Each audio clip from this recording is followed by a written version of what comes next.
In 2011, a man was beaten to death by several police officers. His name was Kelly Thomas, but that is only part of the story. This story is about a trio of student filmmakers looking to keep his memory alive. This is going in a different direction than we originally planned, because now it's not just about Kelly Thomas, it's about everything that happened after Kelly Thomas. It was a story about the Kelly Thomas beating and people who were there and this memorial that was sort of happening. And we wanted to sort of find out, okay, who sort of put all of this up? Who put up this memorial to Kelly, especially since, you know, he was brutalized by cops for nothing. So that was sort of the thing that really drew me to the project. My hopes to go do this film was to hopefully go get an A+ on the project, and I pass the class, and I can continue on for next semester and rinse and repeat and continue on with success and hopefully win a Sundance Award. After an eventful first day of filming, day 2 was a complete disaster. Because on Tuesday we were just supposed to be getting B-roll footage, but somehow it turned into all of us getting interviews, because that's when the homeless are really active, apparently is on Tuesdays.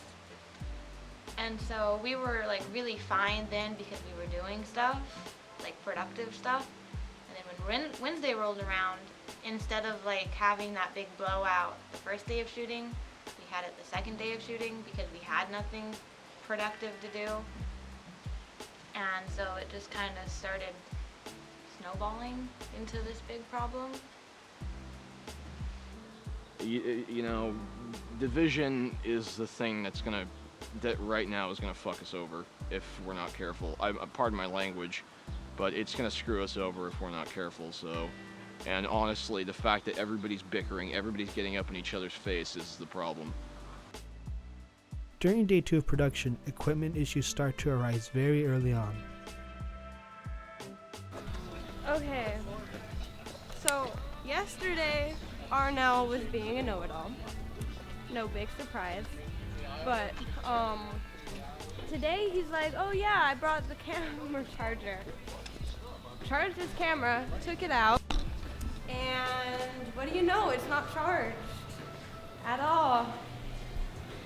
And the funny thing is that he took the charger to the camera with no, like, what do you call it, outlets? But he took it to a place with no outlet and plugged it in, like it's supposed to do something. It's not gonna do anything at all. It's just getting on my nerves, really. Tempers begin to flare as Arnell deviously defies the group. I like annoying them because it's fun seeing people with different personalities react to one another. It's fun seeing, because here's the thing, I can be super serious if I want. I can be that weird like nerdy guy actually who's like super serious and like dedicated to the promotion if I want to. I can be the freaking cool kid actually who looks down on people. It's pretty freaking easy. I chose to be the annoying one of the group because I want to do it and it's entertaining and it's fun to me. And I like seeing people overcome these challenges and conflicts. Like, how are these two nerds gonna overcome this conflict of one annoying guy who's someone actually being lazy to the project, even though in reality he really isn't, but at face value he's kind of being super lazy at it. I hate to say it, and I don't want to talk bad about people, but I kind of feel like Arnell's not really helping. I mean, granted, I've sort of kind of put him, probably me being sort of an asshole to him probably didn't help, but at the same time, it's like, if he's not helping, he's not helping. Before she can lose her cool, Veronica leaves to be alone. So why are you walking off? What led to this? Arnell mostly. That's basically it. Is Arnell and his incompetence. After a horrid day of shooting, as one member considers his place in the crew, he resolves to leave.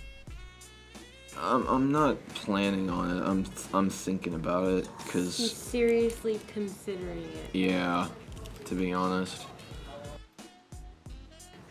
I don't feel like my heart's in the right place for this. He's like seriously contemplating leaving.